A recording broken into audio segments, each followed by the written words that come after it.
Muito bem, irmãos, depois de um momento de louvor tão abençoado como que nós tivemos aqui, vamos meditar um pouco na palavra do Senhor.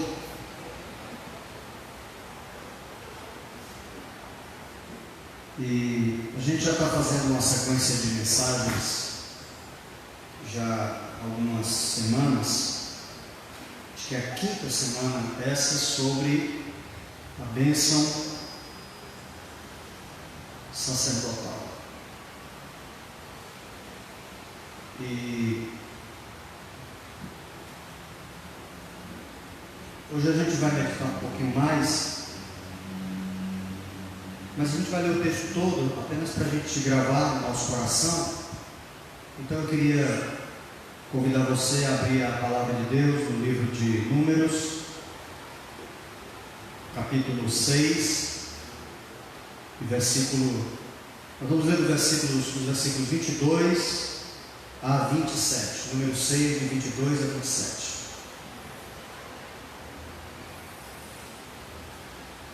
Números capítulo 6, do versículo 22 até o versículo 27. Amém? Os irmãos acharam? Diz assim a palavra do Senhor. Disse o Senhor a Moisés: fala a Arão e a seus filhos, dizendo: assim abençoareis os filhos de Israel e dir-lhes: o Senhor te abençoe e te guarde. O Senhor faça resplandecer o seu rosto ou o rosto sobre ti e tenha misericórdia de ti. O Senhor sobre ti levante o rosto e te dê a paz. Assim porão o meu nome sobre os filhos de Israel e eu os abençoarei. Amém. Já vimos que algumas considerações iniciais, já falamos sobre a primeira bênção, que é: o Senhor te abençoe e te guarde. E hoje nós vamos falar um pouco sobre o versículo 25,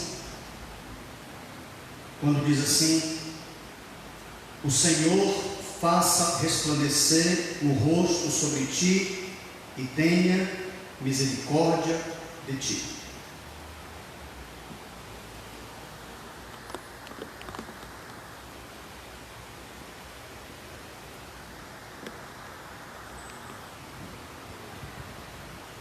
O Senhor faça resplandecer o rosto sobre ti e tenha misericórdia de ti. Como eu já disse aos irmãos, a bênção sacerdotal, ela é tríplice, assim como é tríplice a bênção apostólica.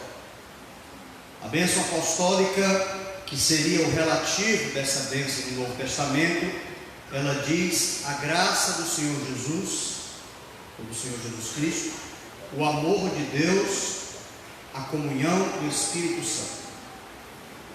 Perfilando ali as três pessoas, contemplando ali as três pessoas da Trindade Santa.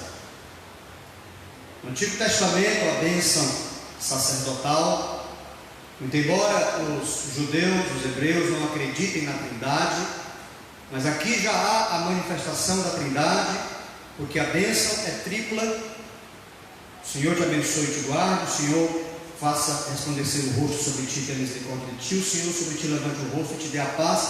Então são três bênçãos no Antigo Testamento e três bênçãos no Novo Testamento. No Antigo Testamento as bênçãos são em pares: o Senhor te abençoe e te guarde.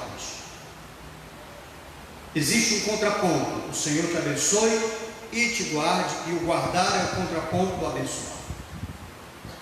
Aqui também nós temos uma bênção que é um contraponto: o Senhor levante o seu rosto, ou faça resplandecer o rosto sobre ti e tenha misericórdia de ti. Então existe também aqui um contraponto da bênção. E eu diria que a primeira bênção é a bênção do Pai, o Deus Pai, porque ela fala da proteção, quando diz: o Senhor te guarde. E eu falei isso aqui na semana passada para os irmãos, que a ideia do guardar é: o Senhor é quem evita que aquilo que Ele te deu seja roubado. E quem faz isso muito bem é o Pai, porque a ideia que se tem do Deus Pai é desse Deus protetor e que vem em favor dos seus filhos. E pelo perfil dessa segunda bênção, eu me atrevo a dizer que essa bênção está relacionada com a pessoa do filho. E por que eu digo que essa bênção está relacionada à pessoa do filho? Eu quero que você tenha em mente, enquanto nós estamos refletindo sobre a palavra do Senhor, uma figura, uma imagem. E a imagem que eu gostaria que você tivesse na sua mente durante o tempo que eu estou trazendo a palavra é duas pessoas, uma de frente para a outra, olhando-se mutuamente nos olhos. Porque nós estamos falando de rostos. O Senhor resplandeça o seu rosto sobre o teu rosto.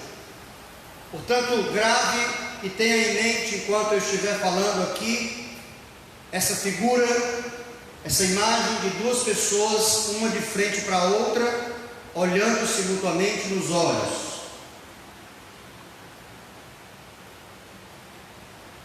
E só quem pôde nos olhar nos olhos foi o Senhor Jesus. Por quê? Porque ninguém viu a face do Deus Pai. Alguém viu? Nem Moisés viu.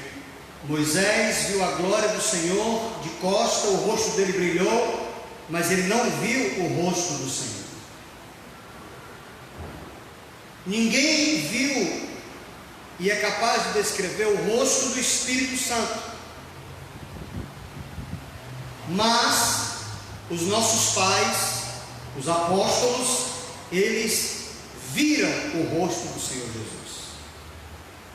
João, Pedro, Tiago, Bartolomeu, Judas, estes homens viram o rosto do Senhor Jesus. Portanto, não somente eles, mas também aquelas pessoas que foram por Jesus curadas, a mãe de Jesus, Maria, seus familiares, Herodes, João Batista, enfim, uma multidão de gente viu o rosto do Senhor Jesus. Por isso eu acredito que nesse momento estamos diante da bênção do Filho.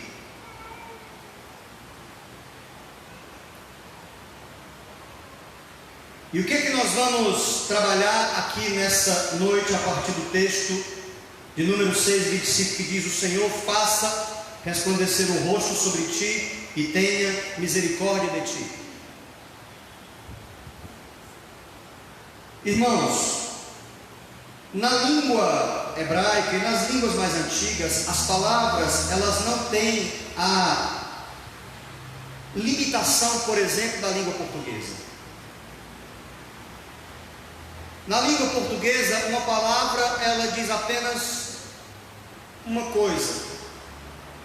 Mas em línguas como o hebraico, como o aramaico, como o grego, por exemplo, que são línguas mais antigas, onde uma palavra tinha que ter um sentido muito mais complexo, a gente observa que algumas expressões têm uma riqueza de informação muito maior.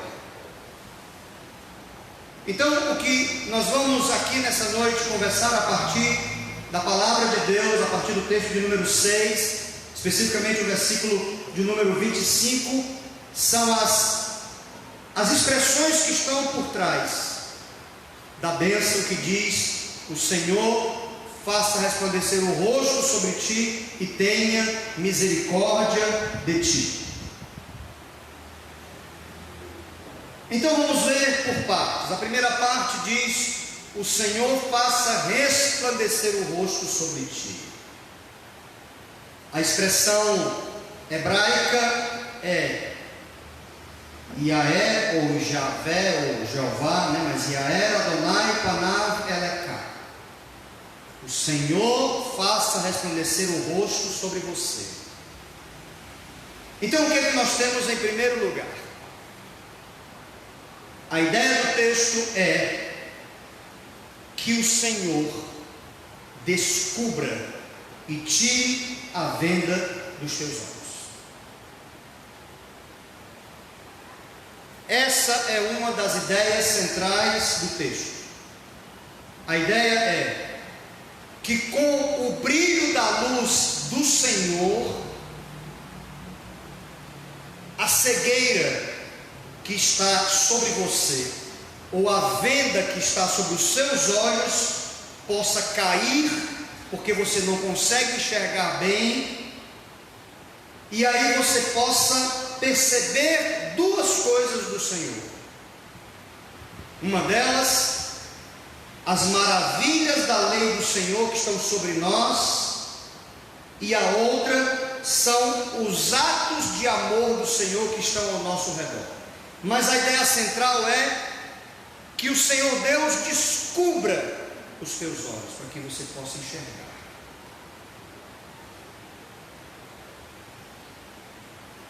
Porque parece, meus irmãos, que ao longo da vida, a nossa visão, ela sofre um processo inverso ao que deveria ser. Eu vou explicar. A nossa cegueira, ela é diretamente proporcional à quantidade de imagens que pululam diante dos nossos olhos durante todo o dia, por exemplo. E quanto mais imagens e mais cenas e mais paisagens nós vemos, mais cegos nós vamos ficando para com as coisas que realmente importam. E hoje, muito mais do que antes, nós estamos cegos. Embora nós estejamos vendo muitas coisas, nós estamos cegos. Eu vou usar a figura do celular, e o celular, se ele for bem usado, ele é uma bênção, mas ele também é uma das coisas que nos cega. Porque você abre o seu smartphone, qualquer pessoa hoje pode adquirir um smartphone. Qualquer pessoa pode comprar um smartphone.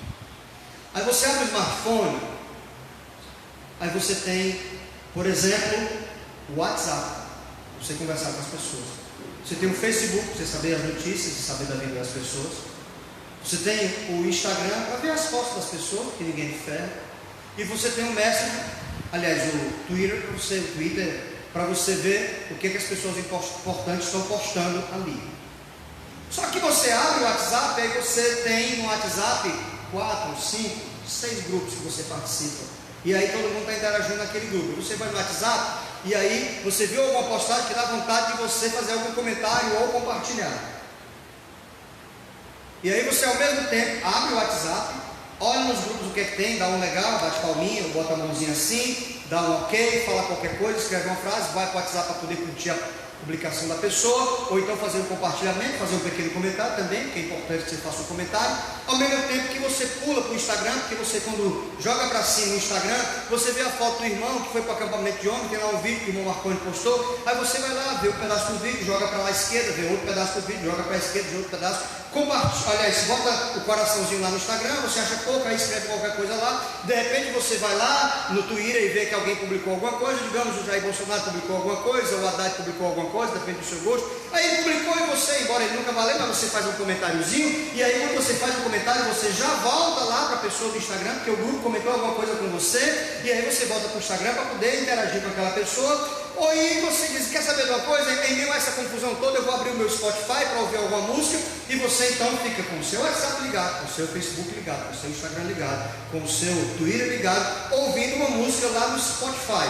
Só que no Spotify tem mais de 5 milhões de músicas, né? Você de repente se lembra da Tina Charles, eu vou procurar aquela música da Tina Charles, ou então vou procurar aquela música, o I Love to Love, aí você vai lá e procura, vai primeiro, você vai no Chrome, procura o I Love To Love, como é o nome da música toda, aí você vê como é que se escreve, pega, cola, bota no Spotify, procura aquela música, e aí alguém lá no WhatsApp está já comentando com alguma coisa que você mandou a mãozinha, a pessoa não entendeu se a mãozinha era uma mãozinha para bater assim, ou era uma mãozinha orando, ou não entendeu a frase que você publicou. Aí você vai ter que responder àquela pessoa, ao mesmo tempo que na hora que você compartilhou a imagem do Facebook, alguém foi lá no Facebook e disse: eu discordo de você, e você se sentiu na obrigação de discordar da pessoa que discordou de você, de fazer a sua réplica. Ao mesmo tempo que você observou que você fez algum comentário sobre a fala do Jair Bolsonaro lá no Twitter, e o Jair Bolsonaro disse: muito bem, obrigado pelo seu comentário, e você disse: nossa, o presidente falou comigo. Aí você escreve mais alguma coisa, ao mesmo tempo termina a música da Tina Charlie do I Love To Love, e você vai o que agora? Agora quer saber de uma coisa? Eu já ouvi a música da Tina Charlie do I Love To Love, vou procurar outra música agora que eu vou ouvir, que vai ser Hotel California do Eagles, mas quando você entra é acústico, você diz: eu não quero ouvir o Eagles acústico, você quer ouvir a música a Hotel California como ela foi gravada, e você vai lá então onde foi gravada, do jeito que ela foi gravada, e vai, alguém lá no WhatsApp comentou alguma coisa, e aí o que acontece? Você viu uma multidão de mensagens. Aí eu lhe pergunto, uma pessoa chega para você nessa hora e diz assim: amigo, eu queria falar para você uma coisa importante.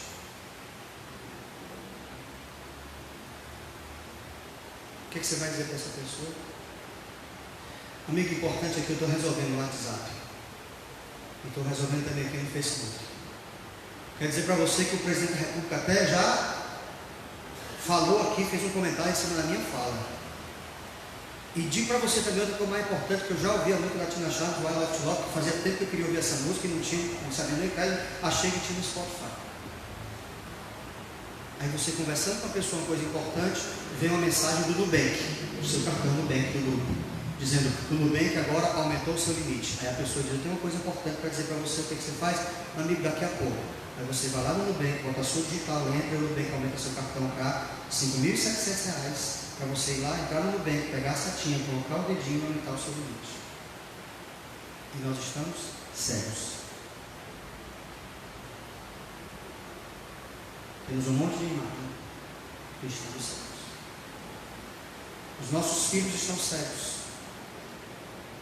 As crianças estão com déficit de atenção. Por quê?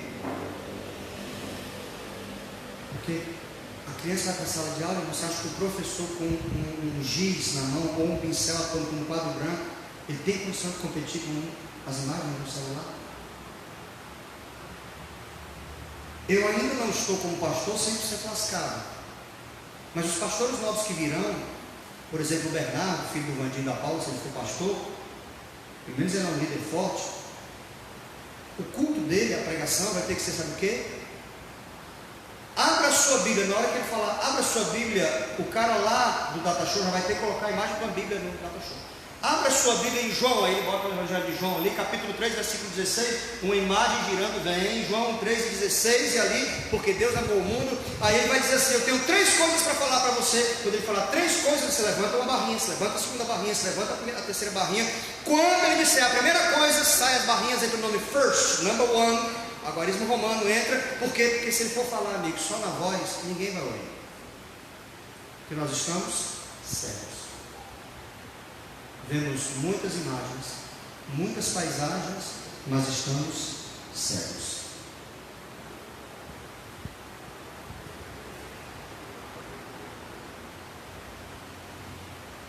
Vejam os fracassos em nossas vidas,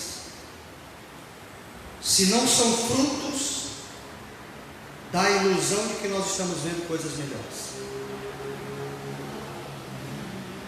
do que aquelas que realmente são. Terça-feira eu vou trazer aqui uma palavra, na verdade vai ser um mini seminário que eu vou dar sobre divórcio e novo casamento, porque a quantidade de gente divorciada não está escrita na eternidade, a não ser no inferno. Agora por quê?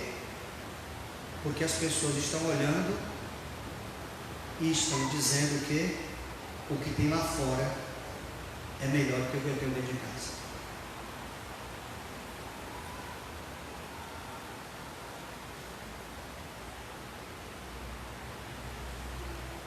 Eu vi essa semana um documentário sobre o nosso cérebro,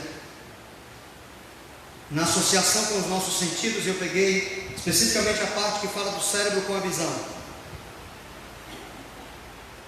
E o nosso cérebro e os nossos olhos, eles trabalham para tentar dar um sentido ao mundo ao nosso redor.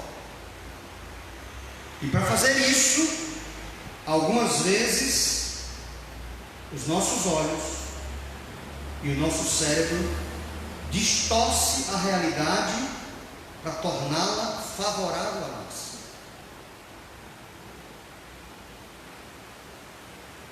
A gente distorce as coisas que a gente vê. Para quê? Para ficar favorável a nós. Nosso cérebro faz isso, porque o nosso cérebro não vai trabalhar contra nós. E nós fazemos isso na vida, nós olhamos para algumas coisas, a realidade objetiva nos mostra exatamente como ela é, mas os nossos olhos fazem o quê? Uma adaptação, não é? As lentes oculares entram ali, se manifestam, o cérebro faz uma decodificação, para quê? Para você enxergar aquilo que você quer enxergar, e não aquilo que é de fato a realidade.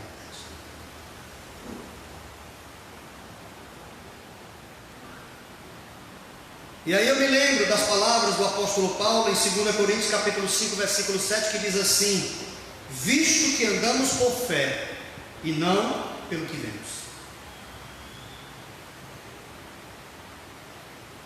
A bênção do Senhor, irmãos, a maior bênção que o Senhor pode nos dar nesse instante aqui da palavra, da bênção apostólica, sabe qual é? É tirar a venda dos nossos olhos. É fazer com que nós enxergamos as coisas como elas são.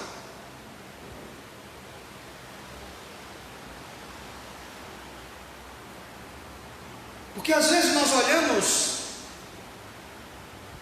e fantasiamos algumas realidades, temos medo, na verdade, de encarar aquilo que a visão precisa encarar de verdade. Eu me lembro que meu irmão mais novo teve câncer aos 18 anos, 17 para 18 anos, no aniversário dele de 18 anos foi no hospital. Ele perdeu 10 quilos em 6 meses e ele teve um câncer linfático. Ele tem muito peso e ele começou o tratamento de quimioterapia. Caiu o cabelo, ia para as sessões e ele disse que era terrível, porque na injeção entrava, na veia, ele vomitava na hora, porque aquilo parecia que aversava ele por dentro. E eu conversando com ele, e eu era garoto, ele tinha 18 anos, eu tinha 20, ele tinha 17 para 18, eu tinha 18 para 19, eu sou 2 anos mais velho do que ele. E ele fez o tratamento, e eu perguntava para ele, o que o médico disse? O médico não diz nada, só o tratamento. Não, você vem, nós vamos continuar, porque as medicações são boas, vamos ver o resultado. Porque o médico não gosta também de enfrentar a realidade. Aí, depois de um tempo, uns 2 ou 3 anos, o câncer voltou. Então ele trocou de médico, foi para o Instituto do Câncer, trocou de médico.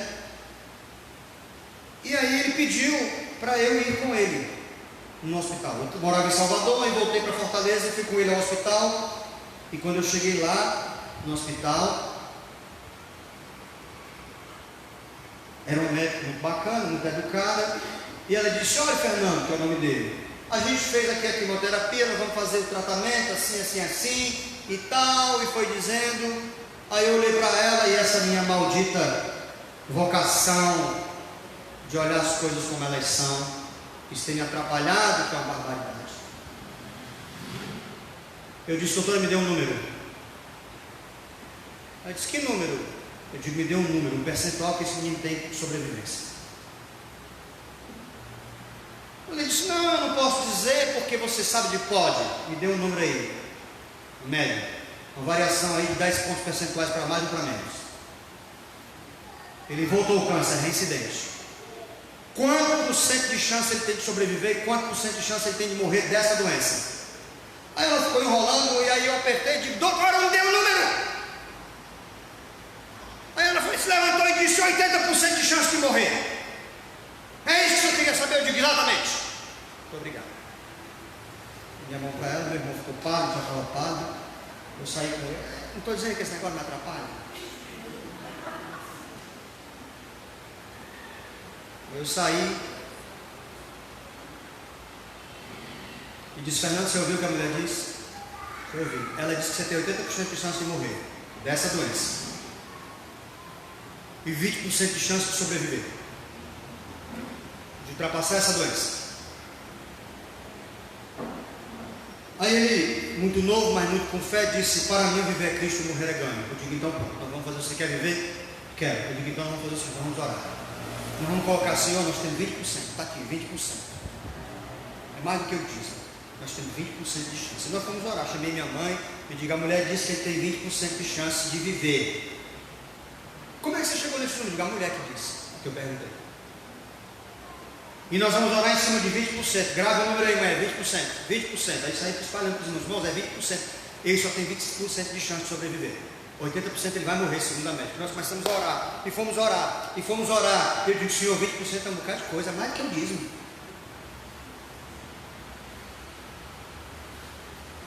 E aí, irmãos, ele tinha acho que 20 anos quando o câncer voltou. E tinha 80% de chance de morrer dessa doença. No dia 11 de junho do ano de 2019, o meu irmão fez 49 anos. Você sabe por que você não é abençoado? Porque você está cego. Porque você não deixa o Senhor abrir a sua visão. O nosso Deus não trabalha com mentiras nem com fantasias. O nosso Deus trabalha com verdades. E muitas vezes encarar a verdade pode ser duro, mas esse é o processo da bênção. E a bênção é: o Senhor resplandeça o rosto sobre você. O Senhor abra os teus olhos.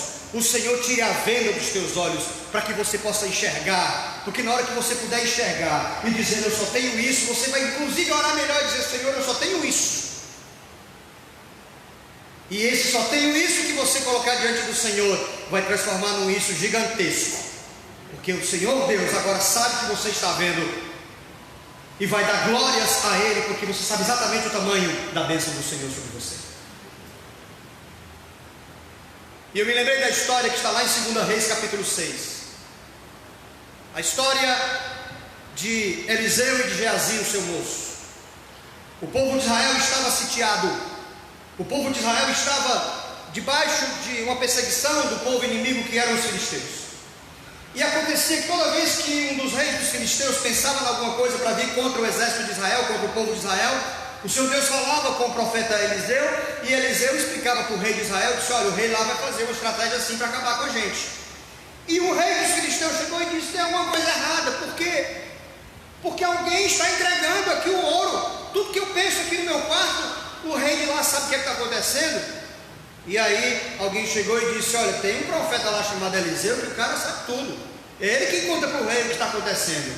E aí o rei dos filisteus disse o quê? Nós vamos agora pegar Eliseu. E mandou um grande exército, irmãos, uma cavalaria forte.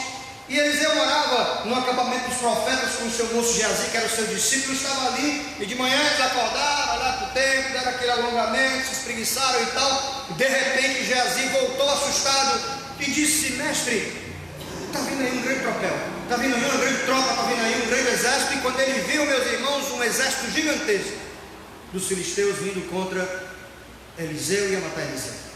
E aí, meus irmãos, naquela hora Geazi ficou cego. Ele só viu o exército inimigo. Mas o homem de Deus, o homem abençoado, ele consegue ver o que o outro não consegue ver. E ele orou e disse: Senhor, abre os olhos de Geazi, para que Geazi possa ver o que está acontecendo. E quando ele terminou de orar, irmãos, que Geazi piscou os olhos.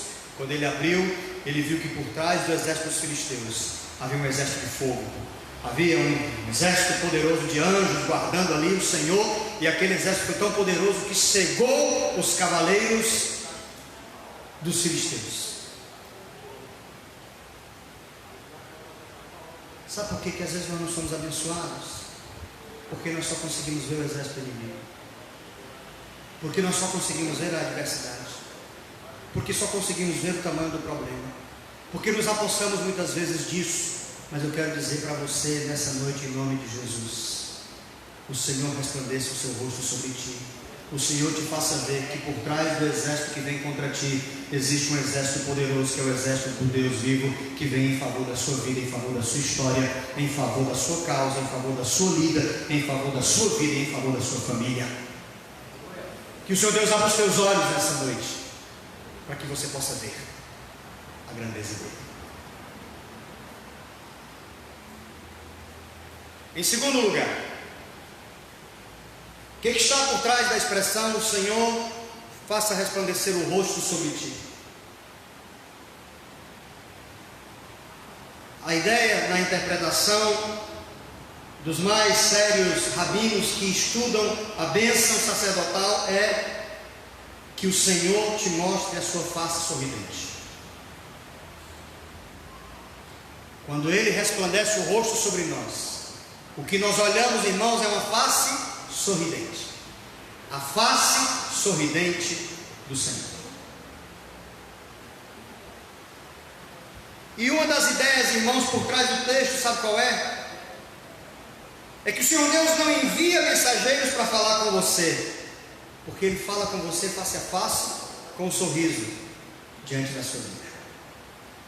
Olha, existe um sentimento de senso comum que o Deus que se manifesta no Antigo Testamento é um Senhor de rosto sisudo, carrancudo, de poucos amigos e disposto a aniquilar prontamente quem passar em seu caminho meio atravessado.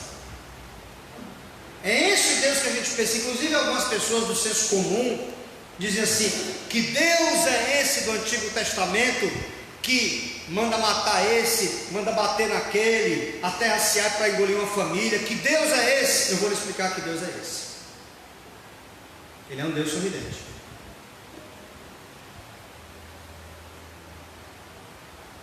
Mas é claro que por estar lidando com uma nação e com uma humanidade infantil,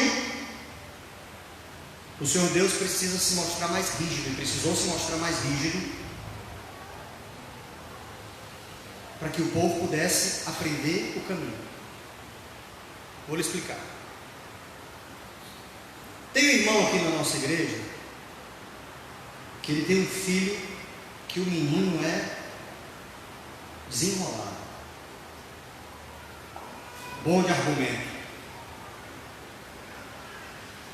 forte, chama-se Bernardo esse menino.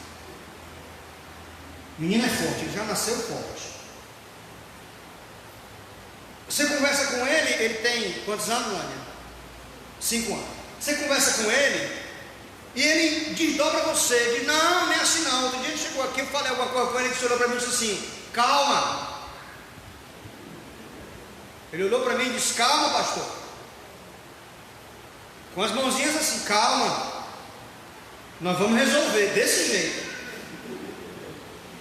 Aí o dia ele passou aqui, tinha um pessoal na casa dele que era de fora, de São Paulo, e ele passou aqui com aquele pessoal que eu não conhecia, aqui na porta da casa de oração. Quando eu olhei, vi ele com aquele pessoal, não sabia quem era. Eu disse, Bernardo, você vai para onde? Aí a moça já viu que, me chamou de pastor, veio me comentar, pai do senhor, pastor, pai do senhor Bernardo, você vai para onde? A moça disse, olha, eu sou da família dele de São Paulo, a gente está indo para o shopping. Eu disse, Bernardo, você está indo para o shopping com essa moça? Aí ele disse, eu estou levando eles para o shopping.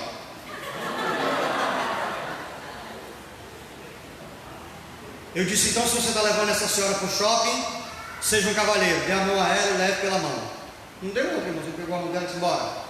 Saiu carregando a mulher para o shopping. Aí você vê o pai desse menino, a mãe desse menino, os pais dele, que chamam-se Evandro e Paula, são pessoas dóceis, domesticadas, pessoas simpáticas, ordeiras, são pessoas de fino trato, é ou não é verdade, irmãos? Mas se você observar como é que ele trata muitas vezes com o Bernardo, o Vandinho, esse irmão, você vai dizer, ele é um estúpido. Como é que ele trata o menino desse jeito? Se não tratar o Bernardo daquele jeito, se ficar sempre com um sorrisinho no rosto, amanhã, com 6 anos, ele vira o dono da casa, transferido do cartório para ele. Eu já vi o irmão Evandro e a Paula algumas vezes chamando o menino ali na responsabilidade e sacudindo e dizendo: você fique aqui. E o menino chora ali: fique aqui. Se alguém vê apenas esse episódio, vai dizer: olha aí o crente como é que está fazendo com o menino.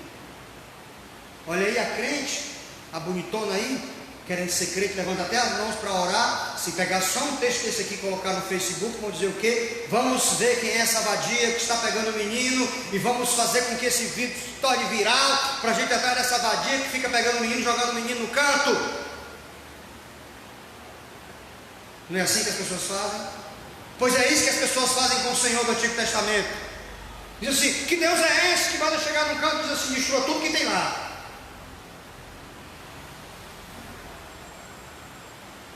Por que Deus fez isso? Porque se ele não fizesse isso, o Messias não tinha vindo. Porque para salvar a humanidade todas as vezes teve que perder meia dúzia. E o Senhor assim, é assim que ele funciona, irmão. Mas ele fez isso com um sorriso no rosto, sabe por quê? Porque Deus amou ao mundo de tal maneira que deu seu Filho unigênito, para que todo aquele que nele quer não pereça, mas tenha a vida eterna. O nosso Deus não é um Deus carrancudo, não. Não é um Deus sisudo que fica ali dizendo: olha, eu estou aqui só esperando você aparecer para poder dar uma pancada em você. Não, irmãos.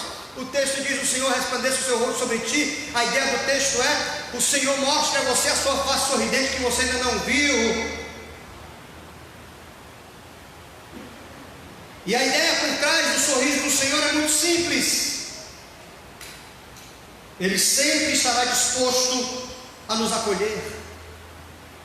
Ele sempre vai conosco na caminhada. Sabe quando é que o Senhor deixa de ir conosco na caminhada, irmãos? Na hora que nós dizemos: eu não quero mais que Ele vá. Ele deixa de ir.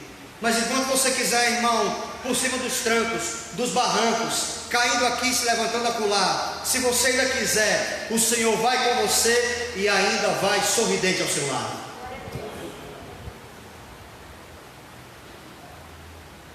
Se alguém desistir, não vai ser o Senhor, vai ser você ou eu. Ele que não vai desistir. E o texto de Êxodo diz assim, capítulo 20, versículos 1 e 2, o início do decálogo, o início dos 10 mandamentos diz: então falou Deus todas estas palavras, dizendo: eu sou o Senhor teu Deus, que te tirei da terra do Egito, da casa da servidão. O que é que está por trás desse texto? Ele podia olhar para você e dizer assim: eu sou o Deus eterno que habita em glória inacessível, e estou diante dos querubins que ficam dizendo o tempo todo para mim: santo, santo, santo é o Senhor. Não é isso que ele diz. Ele diz: eu sou o Senhor que te tirou da terra do Egito. Eu sou o Senhor que caminha contigo na história. Eu sou o Senhor que saio da tua casa na Messejana e vou contigo no carro até a Mil Plastique.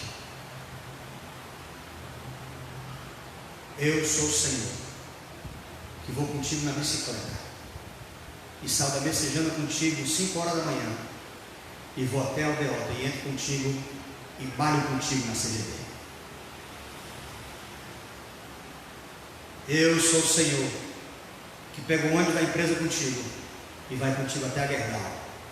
E eu sou o Senhor que sente o calor que tu sente da caldeira fazendo ferraguça.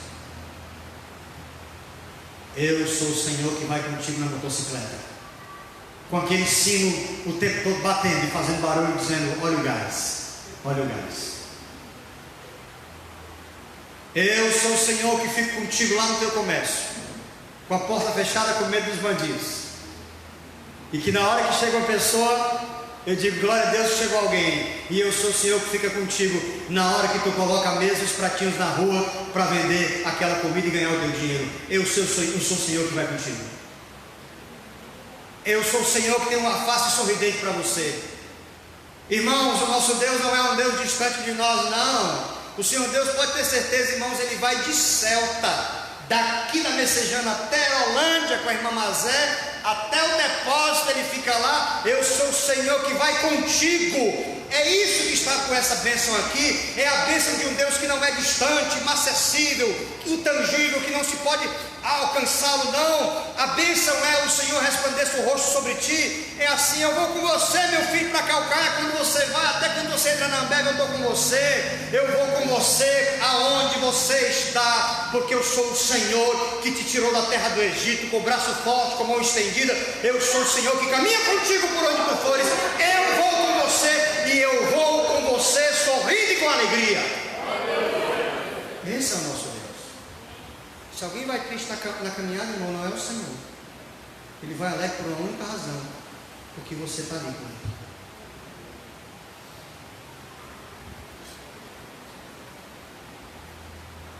Amém? Amém. E em terceiro lugar, agora vem um contraponto: tenha misericórdia de ti. A ideia do texto é que o Senhor seja simpático a você, porque misericórdia tem a ver com empatia, tem a ver com simpatia. Note bem, esse é o contraponto do pronunciamento da bênção que aqui está. Irmãos, estar na presença do Senhor é bom, amém? Ter as vendas retiradas dos olhos e ver a coisa como ela é bênção, amém? Contemplar as maravilhas da lei do Senhor e os seus atos de poder é maravilhoso, amém? Contemplar o livramento que o Senhor Deus nos dá diante dos adversários mais cruéis é maravilhoso, amém? Tê-lo como amigo, que olha para nós sempre com o rosto sorridente, é maravilhoso, amém? Tudo isso, irmãos, é maravilhoso, mas deixa eu dizer para você: não nos sustenta na caminhada, não nos sustenta.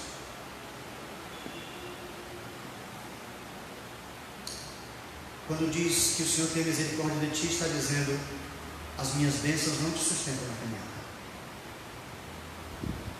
Você diz: pastor, e agora? Meus irmãos, o que nos mantém na rota certa da caminhada é reconhecer que somos pecadores e carentes da misericórdia do Senhor. Porque quando nós perdemos isso de vista, nos tornamos levianos, displicentes com o sagrado e irreverentes diante da face do Senhor.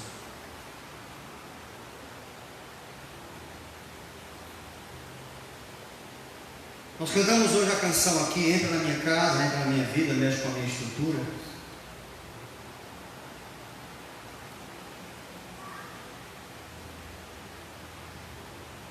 Porque é a história de Zaqueu, que o Senhor entrou na casa dele para jantar e aconteceu um milagre. Zaqueu se tornou convertido ao Senhor a ponto de dizer: se eu defraudei alguém, eu vou restituir em 400%. E Jesus disse: hoje houve salvação nessa casa.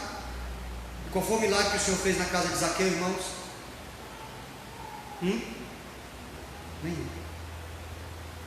Milagre não sustenta ninguém na fé. 10 leprosos foram curados de lepra, uma doença incurável. Quantos voltaram? Onde estava o cego Bartimeu quando a multidão dizia: crucifica, crucifica? A Bíblia diz que Jesus curou uma legião de homens e mulheres, expulsou o demônio de uma legião de homens e mulheres, e todos foram para suas casas abençoados, dizendo: o Senhor foi sorridente comigo. Onde estava essa multidão quando o Senhor estava sendo levado para a cruz? Quando diz que o Senhor tem misericórdia de ti, o texto está dizendo que o Senhor te lembre qual é a tua condição. Quem me conhece sabe, irmãos, que a minha vida é o altar, é a fé. Embora eu tenha, ao longo da minha vida, trabalhado fora, tenha tido comércio, tenha sido empresário da área de comércio, enfim, mas a minha vida sempre foi o altar. Eu tenho uma gratidão ao Senhor pelo que Ele fez pela minha vida. E eu não me afasto por uma razão simples. Eu tenho medo do que eu posso fazer na vida dos outros. Eu não tenho nenhum medo me afastando do Senhor do que as pessoas vão fazer comigo. Eu nunca tive. Mas eu quero dizer aos irmãos que eu sei do que eu sou capaz de fazer com as pessoas. Por isso é que eu fico nos pés dele. Entendeu? Os irmãos entenderam isso?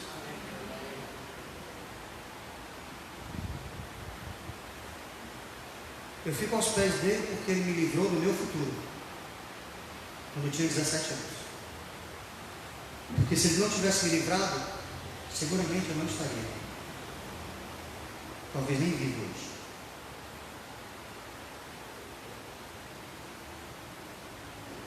Eu quero contar para você uma história que está na palavra de Deus, para a gente fazer esse encerramento nessa noite, sobre a misericórdia do Senhor, que é o contraponto de manter a bênção. Em Lucas capítulo 7, a partir do versículo 36, a palavra do Senhor diz assim: E rogou-lhe um dos fariseus que comesse com ele. E entrando em casa do fariseu, assentou-se à mesa. E eis que uma mulher da cidade, uma pecadora, sabendo que ele estava à mesa em casa do fariseu, levou um vaso de alabastro com unguento. E estando por detrás, aos seus pés, chorando, começou a regar-lhe os pés com lágrimas, e enxugava-lhe com os cabelos de sua cabeça, e beijava-lhes os pés, e ungia-lhes com unguento. Quando isto viu o fariseu que eu tinha convidado, falava consigo, dizendo: Se este fora profeta, bem saberia quem e qual é a mulher que me tocou, pois é uma pecadora. E respondendo Jesus lhe disse: Simão, uma coisa tenho a dizer-te. Ele disse: Diga, mestre. Um certo credor tinha 2 devedores. Um lhe devia 500 dinheiros e o outro 10%, 50. E não tendo eles com que pagar, perdoou-lhe o credor a ambos. Dize, pois, qual deles amará mais o credor? E Simão respondendo disse: Tenho para mim que aquele a quem mais perdoou. E ele lhe disse: Julgaste bem. E voltando-se para a mulher, disse a Simão: Vês tu essa mulher? Eu entrei em tua casa e não me deste água para os pés, mas esta regou-me os pés com as lágrimas e os enxugou com os seus cabelos da cabeça. Não me destes um beijo, mas esta, desde que entrou, não cessa de me beijar os pés. Tu não me ungiste a cabeça com óleo, mas esta me ungiu os meus pés com o seu unguento. Por isso digo que os seus muitos pecados são perdoados, porque muito amou. Mas aquele a quem pouco é perdoado, pouco ama. E disse-lhe a ela: Os teus pecados estão perdoados. Note, a mulher ainda nem tinha sido perdoada, mas ela já se sentiu tão amada pelo Senhor Jesus que ela disse: Ele pode nem me perdoar, mas eu vou dar a ele o melhor que eu tenho. E o fariseu: Imagina, eu sou uma pessoa boa, imagina, eu sou um cara bacana. Jesus entrou na casa dele e ele não teve a dignidade de fazer um prato de comida que prestasse. Recebeu Jesus como recebe a qualquer pessoa, aliás, como não se recebe a qualquer pessoa. Recebeu Jesus de modo assombrosamente péssimo. E Jesus disse: Eu cheguei aqui, você não me deu um beijo, você não lavou minhas mãos, você não lavou meus pés, que era comum, você não ungiu com calor, você podia ter colocado um óleo na minha cabeça. A mulher ungiu os meus pés, beija os meus pés. A mulher não para de me beijar os pés. Agora por quê? Porque talvez você só se sinta perdoado em 50, ela foi perdoada em 500. Sabe quando é que a gente se torna realmente abençoado, irmãos? É quando a gente tem um sentimento de redenção diante do Senhor.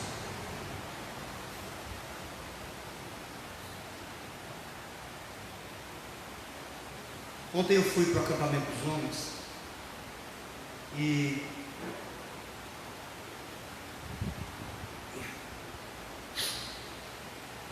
alguns irmãos organizaram o acampamento. 5 irmãos. A saber, Reginaldo, Denis, Carlão, Evandro e Charles Montanha. E nesse acampamento eu não fiz absolutamente nada a não ser levar uma palavra.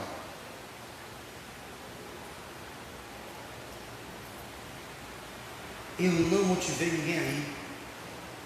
Chamei alguns irmãos para irem, mas não motivei ninguém a ir. Vamos galera e tal, vai ser bom. Não. Fui de moto.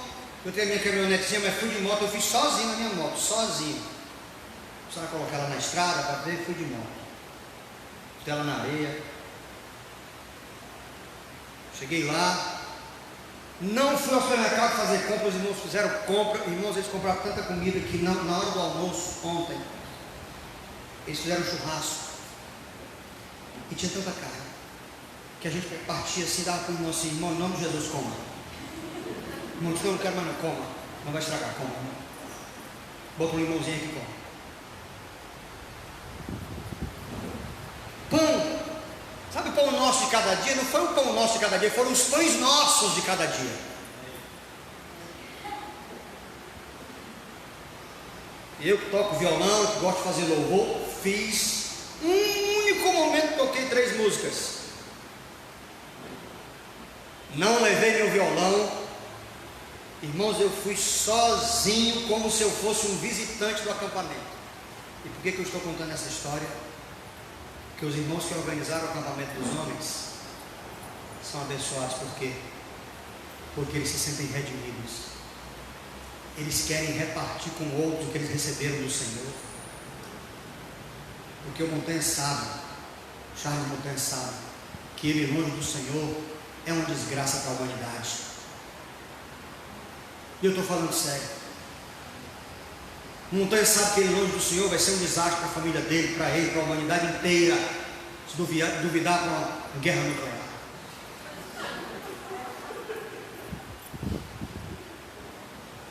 O que é que o Carlão foi, irmãos? Ele estava lá envolvido, animado e tal, porque o Carlão sabe, irmãos, o que foi que ele fez no verão passado. E aí ele foi, motivou os irmãos. Por que que o Vandinho foi? Porque o Vandinho disse: Senhor, eu tenho que criar o Bernardo na tua casa, porque se eu me afastar da tua casa, como é que vai ser com esse menino?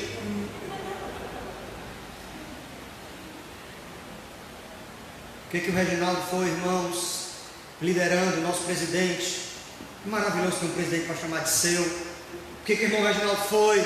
Porque o Reginaldo chegou na igreja com a família destruída, casamento destruído. E hoje ele vê a família dele servindo ao Senhor. A sua filha linda, quando ela chega no louvor, ela levanta as mãos, fecha os olhos e adora ao Senhor. E a briga dele com ela hoje é que a menina quer viver na igreja o tempo todo, ele mora longe e diz: minha filha, eu não posso toda hora ir para lá não. Ela diz: pai, mas eu quero ir para a igreja. Aí ele diz: pastor, o que que eu faço? Eu tenho que levar.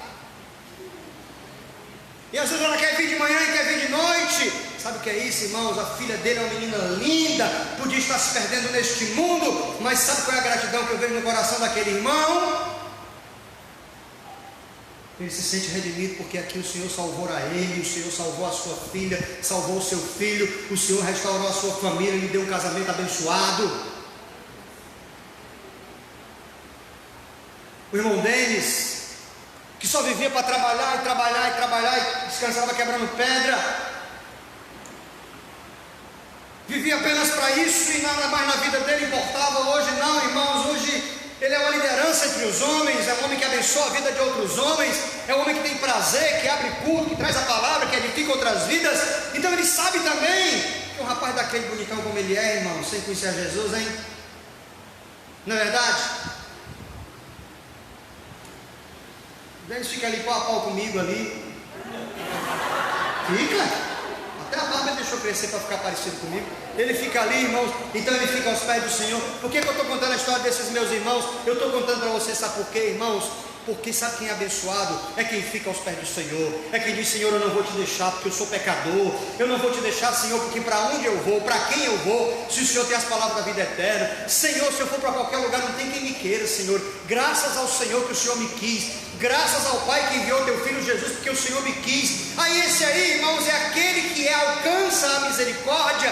Por isso que a Bíblia diz que o Senhor é quem resplandece o seu rosto, o Senhor é aquele que é simpático a você, é aquele que abre as suas vistas, mas é aquele que diz assim: olha, se você quiser continuar nessa parada, você tem que se sentir redimido, tem que olhar e dizer: o meu lugar não é outro senão na casa do Senhor, senão na presença do Senhor, senão aos pés da cruz. Esse é o meu lugar, é o melhor lugar que eu preciso estar. Eu não quero estar em outro canto, eu não quero estar com outras pessoas, eu quero estar na casa do Senhor. E a gente naquele acampamento de homens, irmãos, de vez em quando assim do nada, sabe o que a gente cantava? E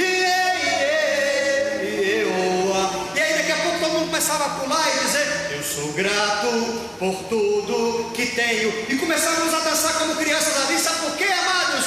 Porque nós somos gratos. O Senhor nos redimiu as nossas vidas, nos salvou, nos tirou de um tremedal de lama, escreveu os nossos nomes no livro da vida, e o Senhor espera por nós na glória um dia, porque nós estamos esperando por Ele, dizendo: Maranata, ora vem, Senhor Jesus.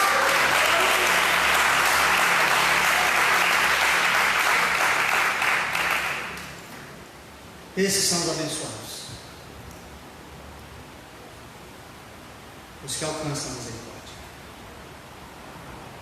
os que se dobram diante dela.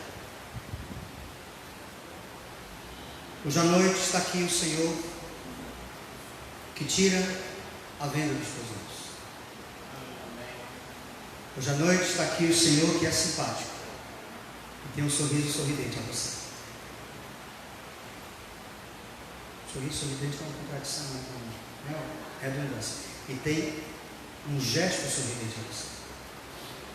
E hoje à noite está aqui o Senhor que é empático, que diz: se você continuar na minha presença, reconhecendo que você não é nada, eu serei tudo em você.